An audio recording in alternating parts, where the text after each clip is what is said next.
Hello everyone, how is everything? I hope that all of you are well today, and I'm really happy that we have this chance to catch up and just to discuss lots of important things. So I can see in our comment that we have people from different countries. So hello to Brazil, hello to Germany, Turkey, Georgia, Italy, and of course, please, if I haven't mentioned your country yet, please type in the chat box where you're from. Mr. Samad, could you just let us know what to expect today? Well, good evening, everyone. Probably good evening, everyone, for some part of the world, probably even good morning. So I'd like to welcome everyone who joined us. And, I can see very, very many countries, different countries. And nice to have here Mr. Volkan from Turkey, Georgia, and all the rest. Of course, it goes without saying it's going to be very, very useful. And I'd like to wish everybody a lot of success. I mean, in terms of taking lots of new things, I would say. And I'd like to wish a good journey with SR Teaching and Learning within this 1 hour. So, of course, I expect everything is going to be wonderful because Victoria is pretty much professional. And I believe that everybody will be satisfied. Yeah, and before we start, I'd like to announce about our upcoming events. So as you can see under this video, you can find the link. If you click that link, you can find all the events. So the first thing that we'd like to announce today, that on the 8th of April, we're going to have a workshop with Miss Patricia Arbona from Argentina. And the topic, as you can see, is listening, the Cinderella skill in language learning. Then you can go upper and you can see that we're going to have wonderful TKT preparation course for modules 2 and 3, as we had a preparation course for the TKT module 1 before, and it was pretty successful. So I highly recommend you just to click that button and register if you're dreaming about getting band 4 with us. So, and what I'd like to announce today is, of course, our IELTS instructor course, because this Monday we start this course, and I'd like to invite you to join us and to join our international team of IELTS instructors. Actually, as you know, as you can see here, if you click this button, you can see what we're going to have. I do hope. Yep. So when you go to that page, you can find everything about the tutor. Actually, you can see him, Mr. Samad Samadov. You can find the information about everything you will learn during the course. And of course, you can see our graduates here. By the way, please, if you have any graduates, let us know in the chat box. Also, you can find the course agenda. So you can find all the topics you're going to learn, as well as all the assignments you will have to do, because this course is pretty serious. Also, and the final thing for today, I don't want to take much time from you, is the reason why we are here. So this is the webinar, Creating a Lexical Journal. And of course, you can click this link and you can find all the information, what to expect from this webinar. And let me invite the hero of today's session, so Miss Victoria Besarab. Hello. Hello, Victoria. Hello, how are you? How is everything there in Poland? It's great. It's a wonderful day today. I can feel that spring is coming, and I feel very hopeful. Very nice. What about you? Mr. Samad, I have to hide you. All right, so here we go. Yeah. Okay, because I know that lots of people are looking forward for this workshop, because I got so many messages on Instagram, Facebook. My personal phone number was read today because I get so many messages just trying to get the link how to join this webinar. And yes, I can see India, Ukraine, Poland, Kazakhstan. Thank you very much. Thank you for being active. Yeah, I highly recommend it course. Yeah, thanks guys. And I'm gonna give you the floor, Miss Victoria, and I'm adding your presentation, creating a lexical journal. Yeah, is it the first page? Can you see it? Thank you very much. Yeah, I hope all is well. As soon as you start, I will hide myself. Hi, Pinar. Yeah. Thank you. So, hello everybody. My name is Victoria and I live in Poland. I'm originally from Ukraine and I'm an English teacher and I teach online. Well, one day I might teach offline again, but I'm not sure I want to go offline, to be honest. I'm pretty much used to teaching online. And this webinar, this workshop is going to be useful for everybody, whether you're a teacher, a learner, whether you work online or offline, because this is something we all use and we all have in our lives if we are language learners. So you have probably seen something like this, or even had it in your life. This is a very typical vocabulary notebook with the English word, the transcription, and the L1 equivalent or translation. And let's have a look at some things that might have happened to you in your life.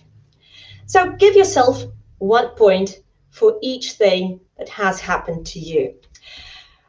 For example, 1 point if you have had this situation. You can't find a word in your lexical notebook, in your vocabulary notebook. So you open your vocabulary notebook, you look for a word that you want to use, and you have absolutely no idea where it is.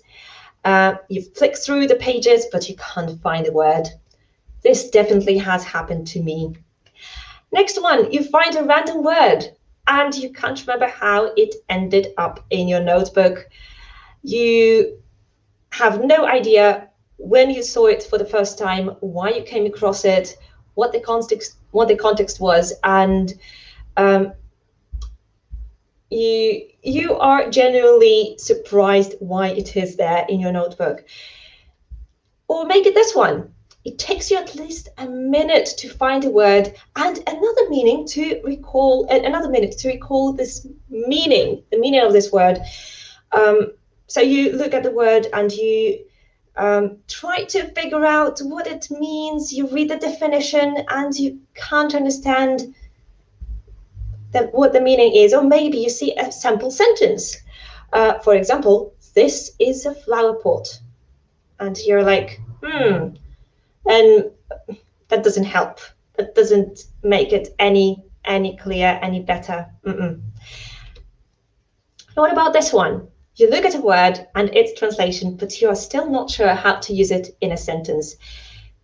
This is something I've had many times in my life, especially when it comes to verbs. Imagine you write the word depend and the equivalent in your first language, and then when it comes to actually using this word, you suddenly don't know what to say and you don't know how to use it. You start saying things like, I am depending of it. So every word has some more or less likely expressions and sentences in which it can be used. And what about this one? You start a new notebook every year and then give up because you don't like it. I've definitely done it. I've definitely been there and done it. And you definitely have seen this staple of any language learner when someone has a perfect, an ideal and brilliant first page of their notebook, and then what is behind that page is usually a mess, a complete terrible mess. Now let's look at some forms of recorded vocabulary. You can do it either offline or online or digitally. Right, so offline, this could be just scraps of paper or post-its. Some people prefer to put those post-its somewhere around the house. It could be a course book. You write the meanings, the translation of the word around the exercises, or maybe in the word bank at the end of the book. You could also use a notebook. You could also record vocabulary online using some software like Quizlet, Anki, Memorise, etc. You could have a document in Word, Google Docs, and so on. You could also use saved messages or private Telegram channels and some other messengers in which you can store and sort vocabulary. I know people who do it. However, today we're going to focus on the online mode of recording vocabulary, and primarily because of this one, handwriting. So handwriting is very important because it helps retain learning better. It also helps you express your personality, something you wouldn't be able to convey through a font or something digital. It could also help you develop critical thinking, because when you write things down, you know that you can't edit them unless you do it in pencil, and you know you need to focus a lot on what you're writing. It also improves your memory because you activate lots of different senses and channels of learning, and it also boosts your creativity, because once your pen or pencil touches paper, you instantly become a creator, a writer. It also enhances your focus and it slows you down, because while you're writing, and we know that writing usually takes longer, you focus more on what you actually want to put on paper. Today we're going to cover 4 main principles that you can use while organizing your vocabulary notebook. And the first principle is to personalize your notebook. The second one is to categorize. The third one is to organize, and the fourth one is to visualize. Let's focus on the first one, personalize. I strongly believe that you absolutely must own your journal, which means it has to belong to you.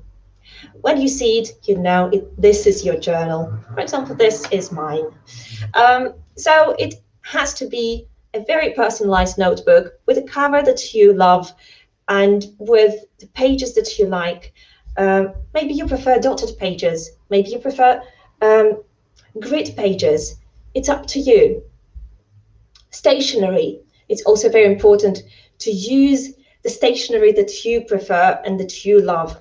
I love black fine liners, and this is something like a staple for me. I always have it whenever I need to write down a word in my notebook. You need a system, and a system that works for you and not for somebody else. Color coding. Use the colors that you like. Use the colors that bring you joy, that you associate with the words that you want to write down. And use visuals that you can relate to, and stories that are about you and about people you know, and about films and books you love. You will need the following things to make your lexical journal personalized. So it could be a notebook with graph, ruled or dotted pages. You could use page tags, and maybe you might want to use tape so they last longer. For example, I've got these paper page tags, and I put some tape, transparent tape around them to make them last, and I know that they're going to stay there forever and nothing is going to destroy them. Black, blue colored pens, crayons, highlighters, fine liners, whatever you like using when it comes to school supplies, and stickers, magazine cutouts, washi tapes, and so on. You could keep a minimalistic lexical journal, or you could go very maximalist and use everything you can. So moving on. This is my lexical journal. Oh, you can see it in two places at the same time.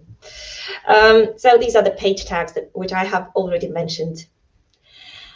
This is a lexical journal of my student, Anastasia, and she's an architect, and we had this topic about cities and urbanism, and she decided to decorate it with pictures and make it very personalized. The next principle is to categorize. Having a system that works for you will enable you to keep your notebook nice and neat, so you always know where things are and you can always rely on your notebook.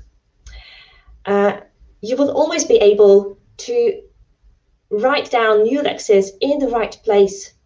You know where each word goes if you know what your system is about. You can find the lexes you recorded previously quickly and effortlessly. You can retrieve lexes from your memory faster because you know where it is.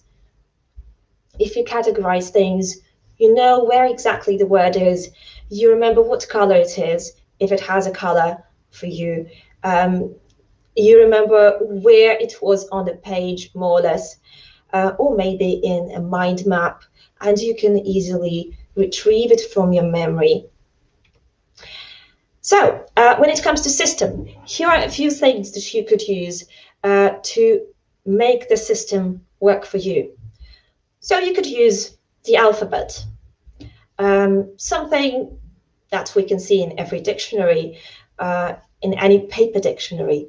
You could also divide them into different sections depending on the source.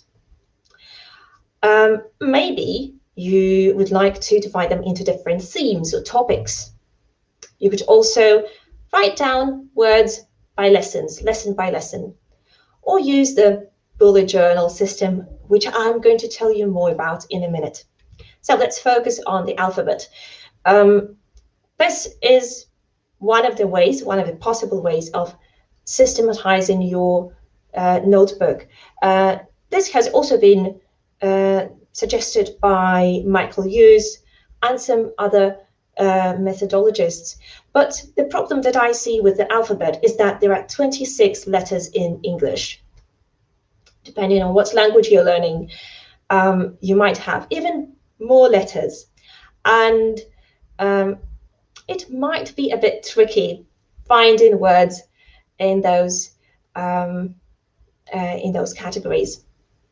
I must say that Michael Hughes did not say that you should only rely on the alphabet.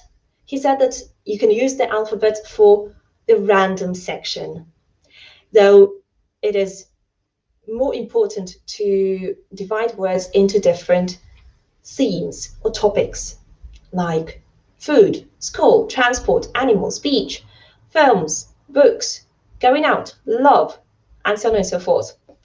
This seems pretty obvious and self-explanatory. What about the source? You might also have different ways of encountering English in your life. It could be YouTube videos, favorite TV shows, English lessons, current read, articles for work, and MOOCs, massive open online courses, as far as I remember, if I'm not mistaken with the word order. So maybe there are some other sources where you get English. Maybe you pick it off the street, or pick it up off the street, sorry. Or maybe you have, I don't know, some other sources. Maybe you watch TV and absolutely love commercials, and this is another way for you to encounter English. Or maybe you go to different forums and you read messages on Reddit or some other website where you can connect with other people from different countries. But again, these topics, these sections might be a bit too vast to organize vocabulary, but they might work for you as well. You could also divide it by lesson, but then there is a problem with the language that you get outside the classroom, because that would be very limited source of language if you only got it from your teacher and from the course book. But this could also work for you if you can better connect the day of your lesson with the vocabulary you learned and the language you learned in general. Then this could be another good way to keep track of your words. And this is the system that I use. This is the so-called bullet journal system. I mean, I decided to rely my system on the bullet journal system. If you are not familiar with bullet journaling, then I'm going to tell you a few words about it, say a few words about bullet journaling. So it consists of two large sections. The first one is devoted to so-called collections, where you have your favorite TV shows, webinars you want to watch, your password keeper, your wish list, your travel experiences and places you have visited, and so on and so forth. And you have this miscellaneous or random section where you write things on the go, and you add new entries every month, and then every week and every day. If you have a bullet journal, please type a plus in the comments section, and let's see how many people have heard of bullet journaling and how many people have used bullet journals. So moving on to lexical journals. How can a lexical journal be similar to a bullet journal? Well, the collections are the themes or the topics for me, and the miscellaneous or the random section is for nouns, verbs, adjectives, adverbs, and exclamations for me. But it might be something else for you. You might want to use lessons or maybe the alphabet in this second half of your so-called bullet journal, lexical journal. These are the sections that I use, but you might also add writing and expressions that you want to use in writing, functions and different functional language structures in general, and grammar if you learn a lot of grammar, prepositions if you have a problem with prepositions, and if you have difficulty memorizing what prepositions go with what adjectives or verbs or nouns, then it might be a good idea to have a special page where you're going to write all the prepositions. So moving on. Principle number 3 is to organize your lexes. It is important to write down whatever will help you remember and use the word better. You need to check with reliable sources. You need to check with your teacher if you have a teacher. But if you don't have a teacher, you don't need to check with the teacher, which is quite obvious. Or maybe if your teacher doesn't have time and has, say, 100 students, then it might be a problem checking your personalized sentences with your teacher. So you should always ask if your teacher has some time to help you. If you are a teacher, you can offer help to your students and say, okay, let me check your personalized sentences and your entries in your journal. I want to help you, and I want to see how it goes. And if you have any questions, let me know. Yeah, so you can be very approachable and cooperate with your students if you're a teacher. And it's also important to be consistent. So once you've chosen a system that works for you, within that system, you need to organize your lectures in a consistent way, and put the words, the keywords, for example, in the same parts of your page. For example, on the left, which is the way that most people in European countries use. If you're from a country where they write from right to left, it might be more convenient to write the word on the right. I don't know. Or if you're learning a language like that. So maybe you want to write that in the middle of the page. But you need to be consistent so that it is easier for your eyes to find the word that you're looking for. And also, it's important not to overdo it, because sometimes, especially when we have just started our beautiful, brilliant lexical journal, we're prone to overdoing it. We're prone to going the extra mile and writing lots of examples, lots of collocations, but you need to ask yourself if you need it, if you need that word in the first place, and if you need all that information that follows this word, all that information that you have found in the dictionary. So you need to be very careful.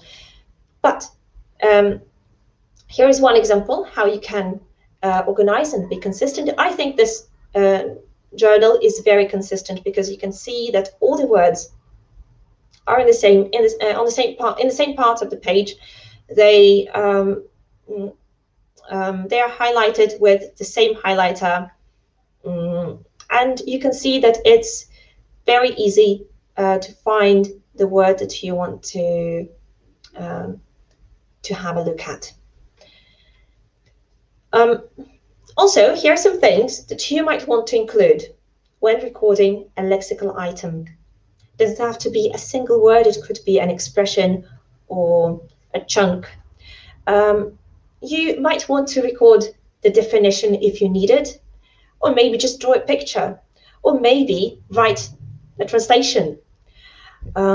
Depends on the word, of course. If it's a very abstract noun or verb and it has a very long description and definition, it might be easier for you to take a shortcut and write the translation, the equivalent in your first language, the equivalent of the phrase, of the chunk, of the collocation, or maybe it's even easier to draw it. It really depends on the word, on the lexical item.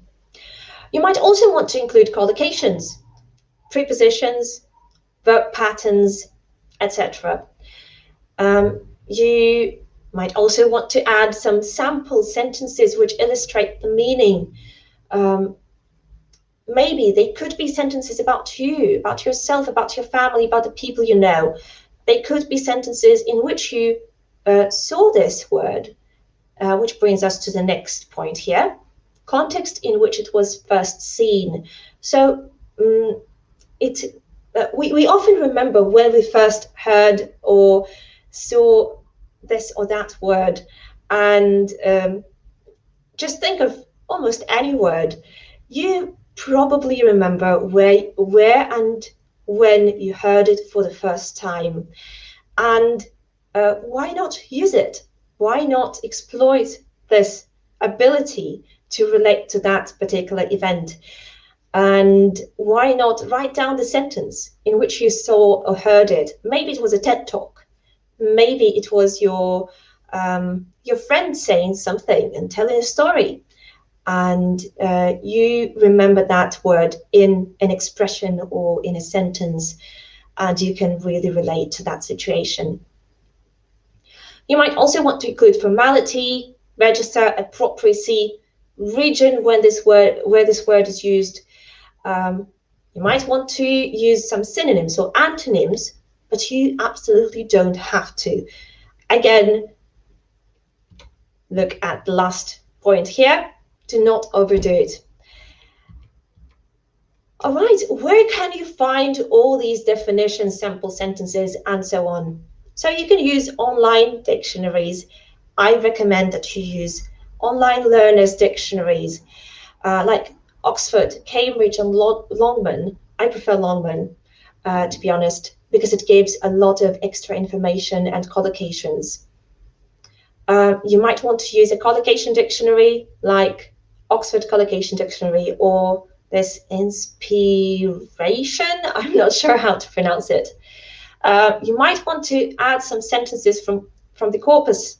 Corpus is kind of a system where you get loads of sentences approved by different sources and collected in one place, and you can search for those sentences using keywords and expressions. So here are some examples: sentence dictionary online, phrase.it, Skell, do people say, which will give you lots of examples from Reddit, and so on and so forth. And YouTube videos and films, for example, Youglish, which can also be a great source of context for you.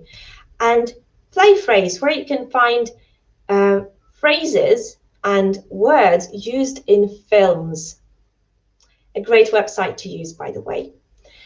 You could also use it with your students and show them lots of examples. So you hear the word and you see it being used in a particular context.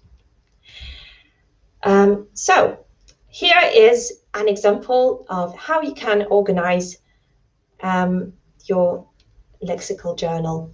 For example, the word regret. Here you can see the definition at the top. Then I drew a picture. I found it, to be honest, which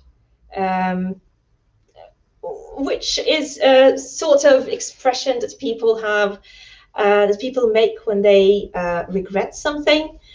But you could also draw a sad smiley face, sad smiley face, a sad emoticon, or an emoji or something. It doesn't have to be that sophisticated. It doesn't have to be that fancy. It could be very simple, just to get the idea across. Then you can also see some substitution table, where I've got some adverbs that typically go with regret. It's also used in the past form here because we usually use it in the past. We often use it in the past. And some things that can follow it. So you can use this substitution table to make loads of sentences. For example, I deeply regretted what had happened.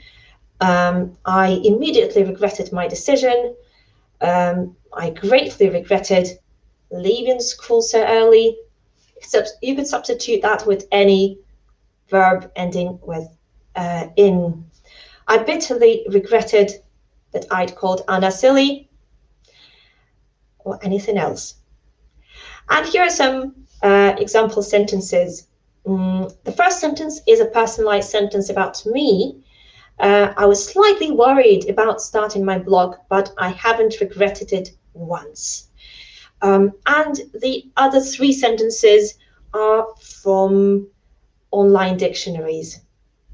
And as you can see, I also highlighted this word in every sentence, so it is easier for me to locate it on the page. I also underlined some patterns, like in the last two sentences. I have always regretted not having studied. Or British Airways regret to announce the cancellation of flight BA205. So the meaning changes when you change the verb pattern. You might want to add some more notes. This is just an example of how you can organize vocabulary on the page. And this will particularly work for vocabulary that you organize in the random section. If you decide to have this random section in your notebook, this will work perfectly in the verb section. Right, moving on. This is from so-called collections or themes, and this is a theme of toxic positivity, and this is my page from my lexical journal. There is some logic behind it. It might not be self-evident, but it is there. I started with some phrases that can be used to describe what has happened and how you feel. The second part is for loads of expressions that you can use to express what you need. And in those speech bubbles or clouds, I wrote some typical things that people say when they are toxically positive. They say, see the good in everything, good vibes only, and so on. And some expressions that will help me express or just understand what is wrong with toxic positivity and what toxic positivity leads to. And here are some expressions that I can use to talk about the consequences of toxic positivity. So as you can see, I divided it into different stages, but that could be a mind map, that could be absolutely anything. So organizing vocabulary on the page is crucial. It's very important, knowing how you organize it. So the previous one, this one, is about random words that you want to activate and that you want to see more examples of. And this one is for the words that I wanted to organize in one topic. And it doesn't have to be a mind map every time. It doesn't have to be consisting of stages like this every time. It could be absolutely anything, anything that works for you. Next one is to visualize. This is one of the most important principles. Well, there are just 4 of them, so they're all important, I guess. But this will help you to make connections in your brain, find words more quickly on the page, memorize words better. This is a page by my student Victoria. This is about crimes and stealing. This is her page on sustainability, and she used a lot of images and visuals. And even though she's not a professional painter or architect or designer, she still uses some ideas, and some very simple ideas like arrows or symbols that she can find in Google Images, for example, if she has run out of ideas. And now, speaking of mistakes, unfortunately, we all make mistakes on our journey while learning a language and recording vocabulary. And the first mistake is having absolutely no system. This can discourage you from keeping it longer, from sticking to your lexical journal for longer. For example, here you can see that this person used very different ways to record different words. They used they didn't underline the first one, and they used a very lengthy definition, then a sentence that doesn't really show the meaning of the word. Then there is a picture, and suddenly the word is in the middle of the page. Flower pot, all right, frequently, and they used colored pens, or pencils, whatever, and a synonym very often. And then there is a sentence suddenly. And they use a highlighter. So there is no system here. And this, unfortunately, can lead to a situation when you cannot find the words on the page or in your notebook at all. Another problem that people might have is recording too many words. And then they end up running on empty because they've used a lot of energy to write down all those words because they were so enthusiastic and so devoted to it. And at some point they realize that it's too much. You need to focus on the words that you really need to remember. Why you need to ask yourself why you want to write that word down in your notebook. Is it just a fancy word that you heard in a historical film or historical book? If so, do you really need it in your notebook? If it's just a very cool advanced word and you're an intermediate or pre-intermediate student and you still don't know how to use it and you don't think you'll see it in the nearest future anywhere, and think about whether you really need to write that word down in your notebook right now.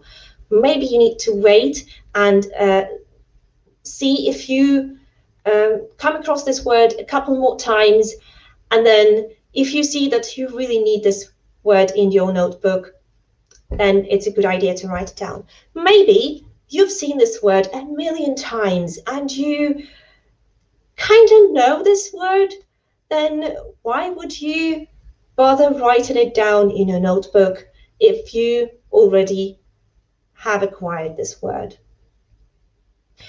Another problem is no context. Like in most of these words on the page, there is no context, unfortunately, and it doesn't help you relate to this word and make some relationship, make some connections with this word. And it doesn't even help you with the meaning. For example, considerate. Does it tell you anything about the meaning? He's considerate. Absolutely nothing. It could be any word instead of considerate. It could be he is handsome, he's nice, he's cool. What does it mean? So maybe you need to add a bit of context and it will help you understand how to use this word and when, in what situations to use it. Or this one, that must have been fun. Okay, seems fine, but maybe another sentence would do. And it would add more context and it would create a situation. And next time you are in that situation, you know how to react and you know when to use this. That must have been fun. Or too many details. We're going to have a look at one entry which has too many details. Policy, a nice word to remember, but look, this person wrote all the collocations they found on Longman Dictionary, and it seems like it's just a little bit too much at this point. Some words have dozens of meanings, like get and set, and you can not grasp all of them in one go. So maybe it's a good idea to start with one or two contexts, one or two meanings, and then add more as you go and as you proceed with your learning on your learning journey. So be mindful, be conscious, and think about why. Just ask yourself why. Why am I doing this? So, how to use a lexical journal. We're going to discuss how to use it in class and outside the classroom and what activities you can do. But I will just give you a few activities. If you have some more things in your mind, please let me know. Write them down. What things you have tried, what things you think you could try with your students in class and outside the classroom. And we will start by looking at things you can do in class. So you could ask your students to choose 5 words or expressions from your lessons and explain them to your partner, to their partner. And their partner would need to guess them. You could also ask your students to teach their partner a word or expression that they learned outside the classroom. This way they would activate this vocabulary and they would use active recall, not just passive review, but they would actively retrieve it from their memory, and they would maybe give their partners examples, sample sentences, and other hints, and they would be teachers. And when you're a teacher, you take more responsibility and you want to give your students more. If you're a teacher, you can relate.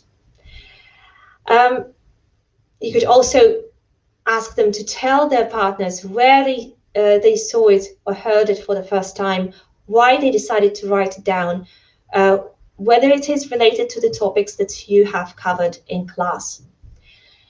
Another activity would be to make 5 personal questions with words and expressions from your previous lessons. And then you'd have a mingling activity or a pair work or group work activity in which your students would ask their partners those questions, and then they could have really nice conversations using those words and maybe generating more language, so you can help them with the language and come round and listen to them in breakout rooms and make some notes. And especially if it's a personalized question, everyone is going to be a bit more engaged, because there is one thing that all of us can talk about forever, and it's us. It's ourselves. There is no other thing which we can discuss with anyone for longer than we can discuss ourselves. What we like, what we love, what we've had, what we've done, what our plans are. So personalized questions are a good thing to do. Next one is choosing 5 words or expressions from our lessons for each other and writing a short story using all of them. So one student chooses 5 words or expressions, gives the list to the other student and tells them, okay, now write a story using all of them. Alternatively, they could cooperate and write a story together. You could also use a randomizer website, or if you work offline, you could use cards on which you could write the words and have your students pick some cards and then create a story together using all the words. Maybe sentences using 2 words, connecting ideas. So, but it's also good to give your students a bit more freedom and a bit more choice, so that they have more say about what is going on in the classroom, about their learning and about their own decisions. So letting them make more decisions is also a nice idea. What you could do outside the classroom if you're a student, or if you're a teacher, if you're a language learner. So you could start by covering the words on the left with your palm and trying to remember them. I guess I meant trying to remember the context. So you cover the words on the left and you try to remember to try to remember them, you cover them, and you look at the sample sentences, and then you try to remember them. Or maybe you could cover this part with your sample sentences and try to remember what sample sentences were about, what the story was about, what the collocations you wrote down, and then check yourself. It's very simple, no prep, no materials activity. Yeah, very simple. Also, you could just use slips of paper and cover those words in the sentences, cover them on the left too. And looking at those sentences with gapped words, you then try to remember what the word was. So this is like Quizlet, but offline. Offline Quizlet. Yeah. You could also use a voice recorder and record yourself saying the sentences and replacing the keywords with for example, let me find a sentence. Maybe I have a sentence about let off steam. So the original sentence is, I don't usually have anyone to complain to, so it's nice to come here and let off steam. So I would just record myself saying this. I don't usually have anyone to complain to, so it's nice to come here and and what? And then when I listen to myself, I remember, I try to recall the word, and then I think, oh, all right, it was let off steam. You could also cover sample sentences and looking at the keywords, try to remember the context. I've already mentioned that. Right, here are some of my final thoughts. It works with any language, with any level, and with any age group. It doesn't matter what language you're learning, you can apply these principles to any kind of language. Also, every level can make use of it, because you adjust the level of the sample sentences, you adjust the level of the collocations, and it gives you more responsibility, it puts more responsibility on you, and it makes you more independent, more autonomous as a language learner. It could also be used in different age groups. Of course, if you work with young learners, they are not going to go online and look up words in online learners' dictionaries or go to Youglish. If they're 6 or 7 or 8 years old, you will probably control them a little bit more and maybe let them write down the words and draw a picture and have their own picture dictionaries that they can use later on. Maybe you could help them with the picture. This is what I have done previously. I just drew the picture with a pencil, and then I let my students color the picture. And instead of writing the whole keyword, I would just write the keyword with gaps, with some gapped letters, and they would complete the keyword and color the picture. Because with young learners, we know that most of the words that they learn are tangible nouns or verbs that they can clearly imagine. So it's quite easy to draw most of them. If you're not good at drawing, you could print them, you could use stickers, and so on and so forth. But it's good to develop this habit early on. It's also important to find something that works for you. So I've given you a few examples of how you can systemize your language journal, your lexical journal, and you can use any of the principles, you can use any of the systems, and it's up to you actually to decide. maybe you have your own system and you can devise it and share it with us.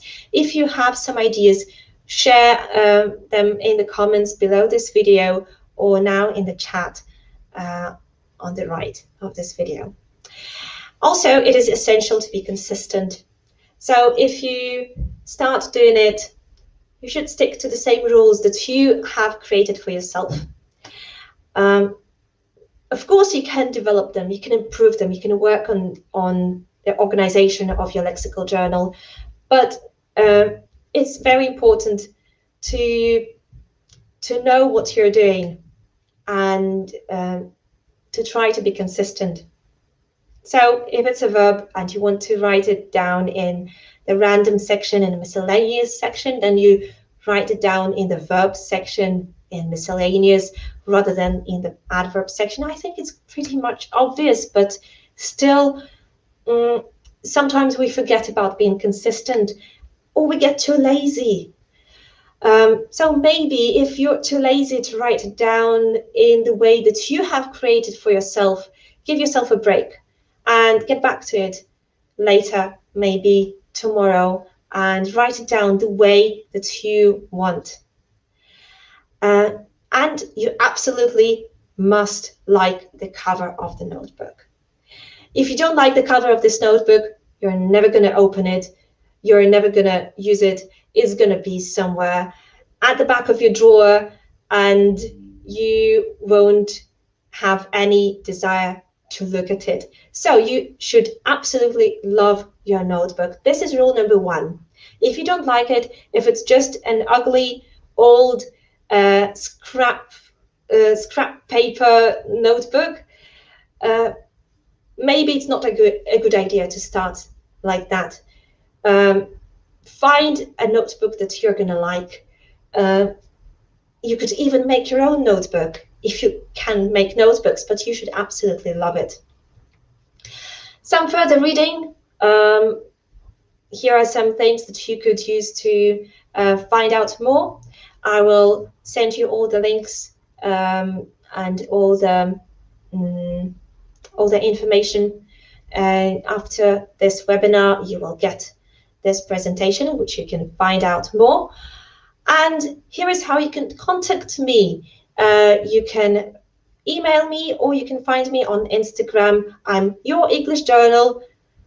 Yes, this is why I'm doing this webinar, which I actually have done. So that's it from me. I'll go through the comments now and see if there are any. I'm with you, Victoria. Yeah, you can go back to that part where you can see me. Yeah. Super. So thank you very much. It's difficult to believe that the webinar is almost over. So I've taken so many notes and I know what I'm going to do with my students exactly tomorrow, I should say. And yes, sorry, we have some questions. So the first question you've already answered, but anyway, I promised to show it. I call it a heart question because you can see a small heart after it. So will these slides be available after the webinar?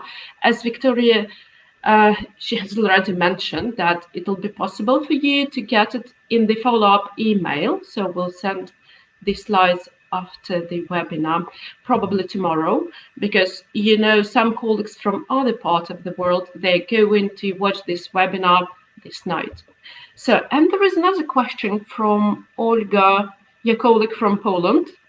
Yes, so she's asking, do you have a dedicated time slot for your personal lexical journal, or do you do it every day? And by the way, I'd like to ask you, this is the moment for you to ask questions. So we can ask Victoria, and then if you'd like to, please do not forget to follow her on Instagram, as she mentioned before, your.lexical. Yeah, am I right? Your.lexical. No, English. Your.english.journal. Yeah, exactly.